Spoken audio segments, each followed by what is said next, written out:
big story out. There's some new reporting that suggests the CIA may have wanted to kidnap Julian Assange at some point. I guess the idea doesn't sound too shocking given what we know about the CIA as an organization. But please tell us all about this. What is this? What's this story saying? Yeah, well, so just to get into it from the start, because this is being talked about a lot in independent media today, and there's a lot of high praise for this article.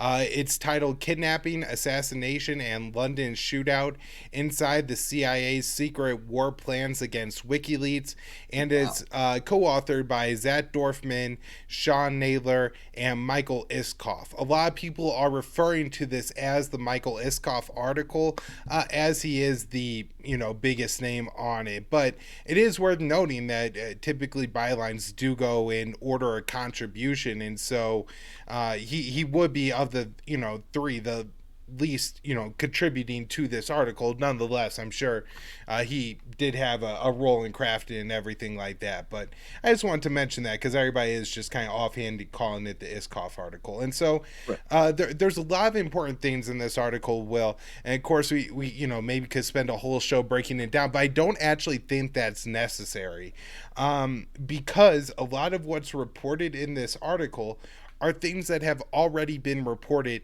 either in the international or independent media.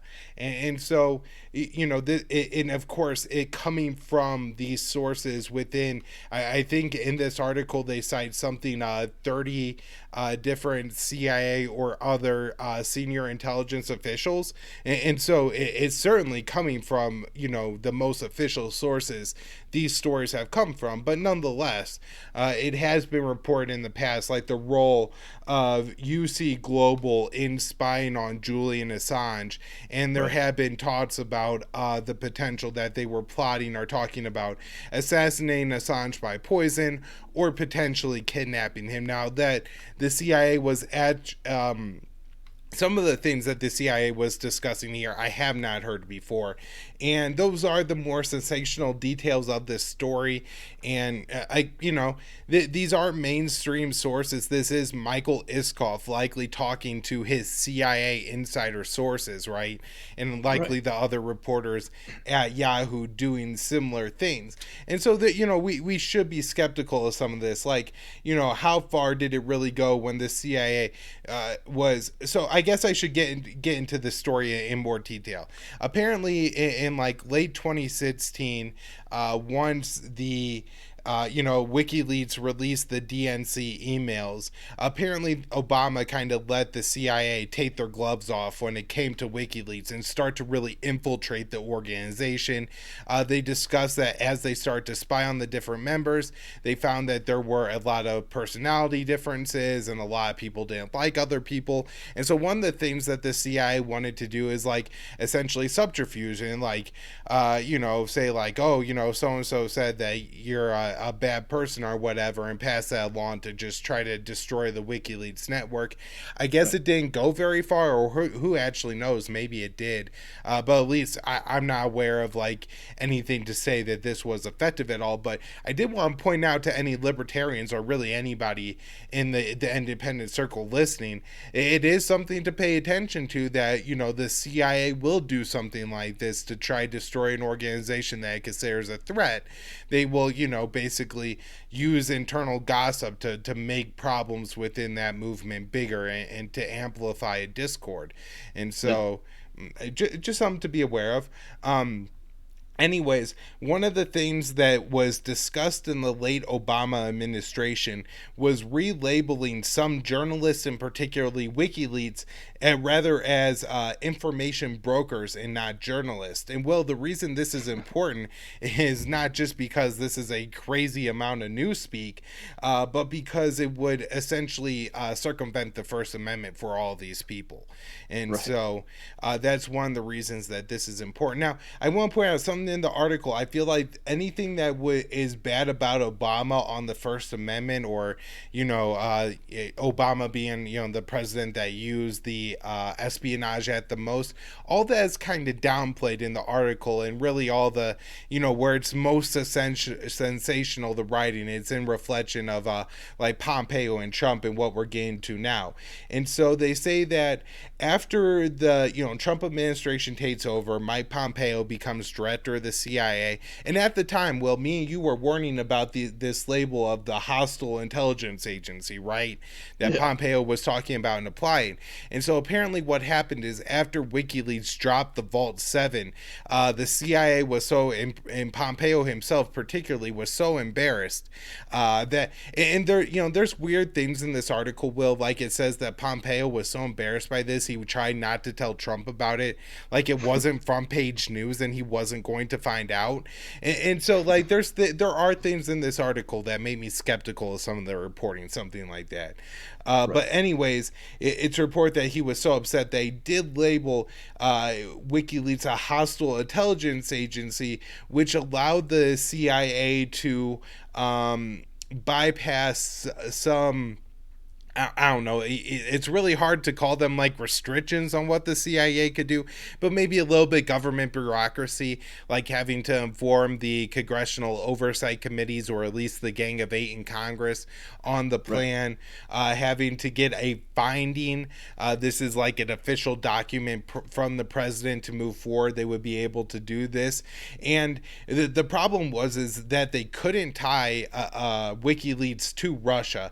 Now, you had to kind of read between the lines in the story to get this, but they couldn't tie WikiLeaks to Russia, and so they declared them a hostile intelligence agency in order to still be able to carry out offensive intelligence operations against WikiLeaks, right?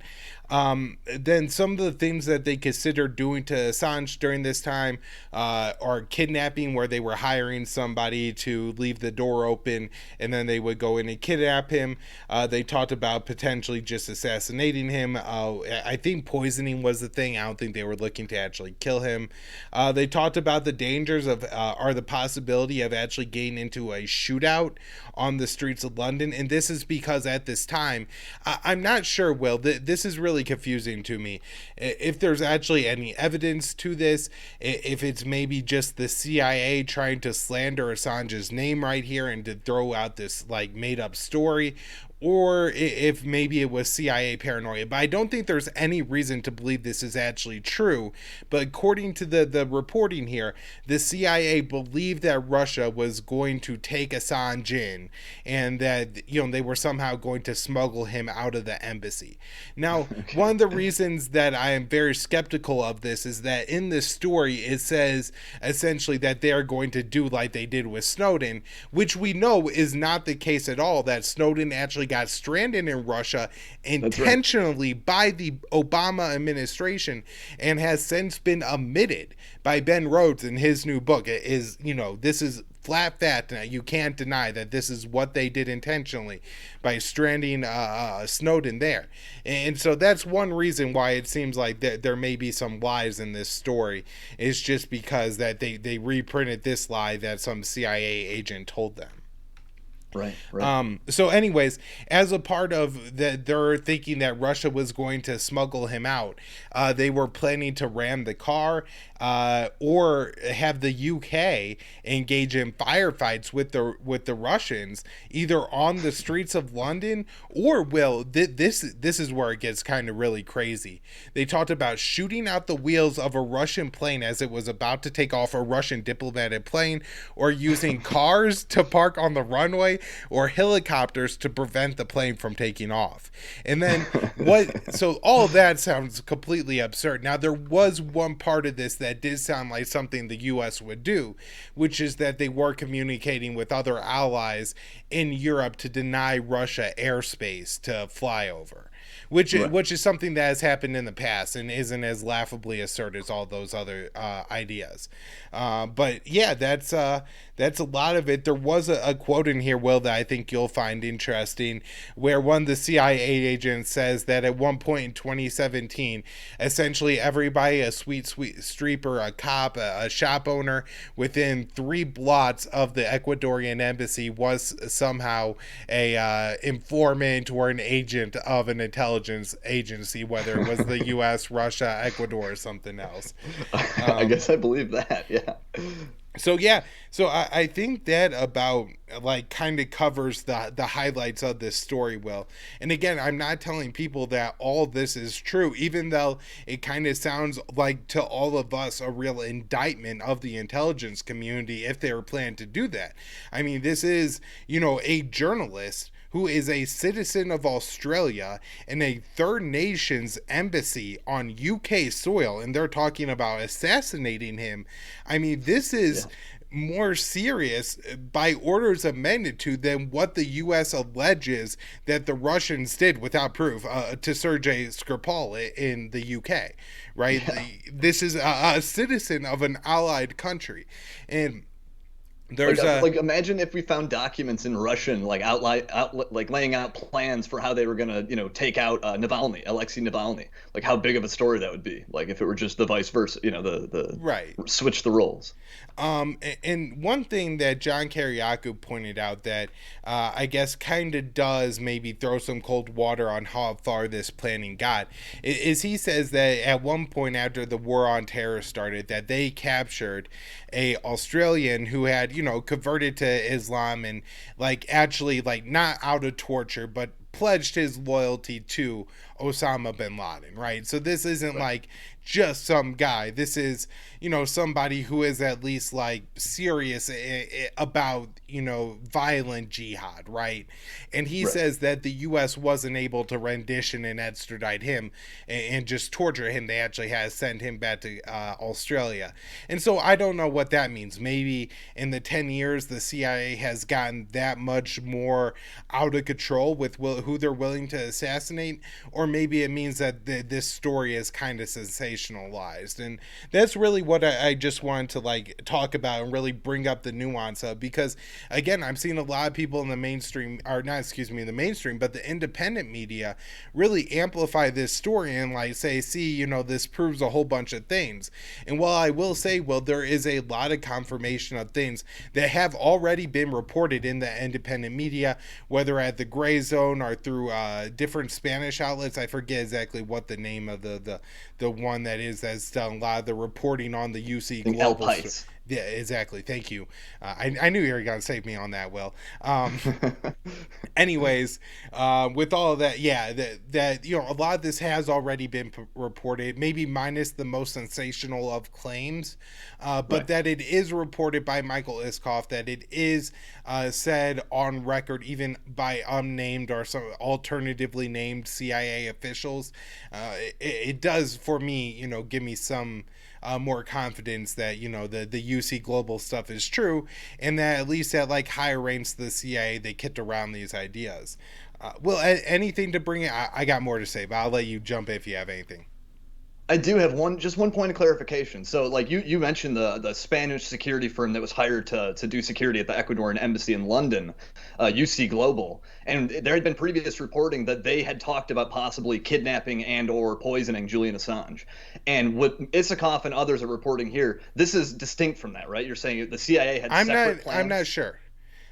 Because, it's not clear. I was going to say is UC Global apparently had been working on behalf of the CIA the entire time. So that's why I was curious. It's not clear in the article, and that's why my take on it is that those probably are the same plans, and that's probably what the CIA was talking about, and why I have like been trying to say I think that a lot of the story isn't actually new. You know what I mean?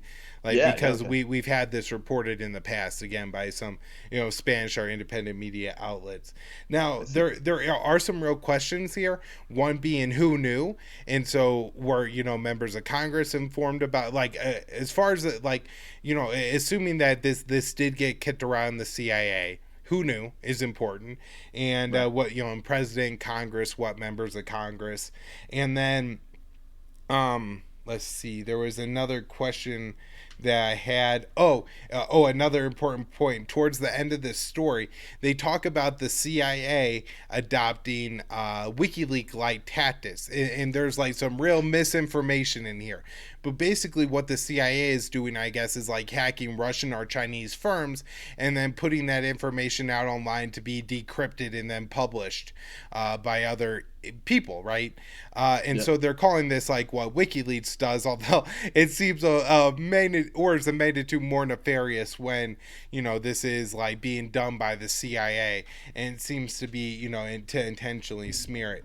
Now, there's going to be a great article out on Monday at antiwar.com by Ray McGovern, and, you know, one of the things that he really mentions is there's a lot of Russiagate that is just asserted as flat bat in this article.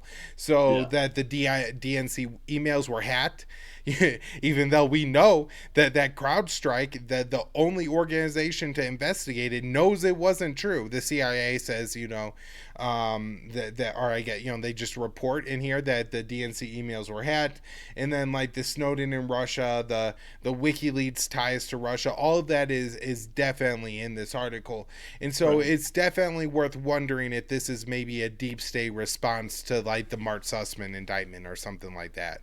Yeah. But it's definitely an interesting story. It's definitely worth a read. It will take you some time, but read it with a very skeptical eye. And I think that's all I have on it. Will. Man, I think you did it. Like, thank you for breaking it down like that. You know, like you're saying, a lot of people had probably been passing this around in alternative media, making big claims with it. But I appreciate your willingness to kind of like pick it apart and be skeptical, and, you know, not just take it at face value, just because it seems to maybe, you know, verify certain things that we thought were true before. Like, you know, so I appreciate your nuance on that. Yeah. Well, you know, as much as I like to take credit, I read it, and then I read a tweet from Ray McGovern saying, like, hey, they just assert the DNC email thing is flat bad. So what do you think the rest of the article is like? And then you go back and read it again, and it's You're like, a different yeah. experience. But, Will, let's move